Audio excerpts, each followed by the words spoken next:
इस गांव की सदियों पुरानी परंपरा थी कि गांव में कोई भी महिला हो या लड़की, उसे बचपन से लेकर बड़े होने तक हर दिन घूंघट ही पहनना पड़ता था। यहाँ तक कि गांव की देवी माता को भी घूंघट पहना दिया गया था, वरना रीति रिवाज के अनुसार उसे सजा दी जाती। लेकिन गांव की सुब्बू बहुत ही नटखट लड़की थी। वह रोज अपनी सहेली पिंकी के साथ खेतों में जाती और खूब मस्ती करती। एक दिन जब सुब्बू खेतों से लौट रही थी, अचानक तेज हवा के कारण उसका घूंघट उड़ गया। उसी वक्त एक फोटोग्राफर ने उसकी तस्वीर खींचकर किसी मैगजीन में छाप दी। सुब्बू को इसकी कोई जानकारी नहीं थी। कुछ ही दिनों बाद सुब्बू की शादी होने वाली थी और वह इस बात को लेकर बहुत खुश थी। लेकिन जैसे ही शादी की रस्में शुरू होने लगी, वही मैगजीन गांव वालों के सामने आ गई। गांव के मुखिया ने सुब्बू को बुलाकर पूछा, यह क्या है, और उसकी शादी तोड़ दी गई। रीति रिवाज और नियम तोड़ने के आरोप में लोग मिलकर सजा देने की बात करने लगे। सुब्बू रोते हुए बोली कि उसने कोई गलती नहीं की है, कृपया मेरी बात पर यकीन करो। पर किसी ने उसकी बात पर यकीन नहीं किया। अगले दिन नियमों के अनुसार उसे सजा दी गई। सुब्बू को सफेद कपड़े पहनाकर देवी माता के सामने ले जाया गया। फिर उसके हाथ पर पत्थर बांधकर उसे कुएं में खुद को डुबाने के लिए कहा गया। सुब्बू ने बिना कुछ कहे नियम के अनुसार कुएं में छलांग लगा दी। तभी देवी माता के पास रखे जले हुए दिए अचानक बुझ गए। गांव की महिलाएं घबराकर वहां आ गईं और तुरंत सुब्बू को कुएं से निकालकर बचा लिया,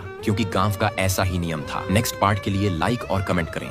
अब गांव वालों ने सुब्बू को कुएं से निकालकर तो बचा लिया, लेकिन एक शर्त भी रख दी। गांव के नियमों के अनुसार सुब्बू को वह फोटोग्राफर ढूंढकर वापस लाना होगा। अगर सुब्बू वह फोटोग्राफर गांव में ला देगा तो वह यहाँ रह सकता था, वरना सुब्बू को देवी माँ के सामने खुद को समर्पित करना पड़ेगा। यह सुनकर सुब्बू भी अपनी दीदी को लेकर शहर चला जाता है, क्योंकि वह फोटोग्राफर असल में हिमालय में रहता था। इसलिए सुब्बू की दीदी ने हिमालय जाने के लिए अपनी पहचान की बेटी राधा से मदद मांगी। राधा भी सुब्बू की मदद करने के लिए उसे लेकर हिमालय जाने लगती है। रास्ते में राधा सुब्बू के गांव की बातें जानकर उसका मजाक उड़ाते हुए कहती है कि अभी भी ऐसे गांव हैं जो इन बकवास बातों पर भरोसा करते हैं। तब सुब्बू राधा से कहता है कि उनकी गांव की बातें गलत न बताओ। राधा तो शहर की थी, इसलिए वह बोलती है कि हाँ, तुम्हारे गांव में घूंघट एक तरह का बुलेट प्रूफ जैकेट बन गया है, इसलिए लोग इसे बहुत मानते हैं। और यह कहकर राधा जोर से हंस देती है। यह सुनकर सुब्बू को राधा पर बहुत गुस्सा आता है। रात में रुकने के लिए राधा ने एक अच्छा सा होटल बुक किया, लेकिन सुब्बू बड़े कमरे को देखकर ज्यादा पैसे देने से मना कर देता है। उसी वक्त राधा फिर से सुब्बू के गांव का मजाक उड़ाती है, जिससे सुब्बू और भी गुस्से में आकर रात भर अकेला रोता रहता है। तभी राधा सुब्बू के पास आकर माफी मांगती है और कहती है, सॉरी, मुझे तुम्हारा मजाक नहीं उड़ाना चाहिए था। तुम बिल्कुल चिंता मत करो, मैं तुम्हें कल सुबह ही उस फोटोग्राफर से मिलवा दूंगी। अगले दिन सुबह सुब्बू फोटोग्राफर से मिलने निकल पड़ता है, लेकिन रास्ता टूटने की वजह से सुब्बू फोटोग्राफर से मिल नहीं पाता।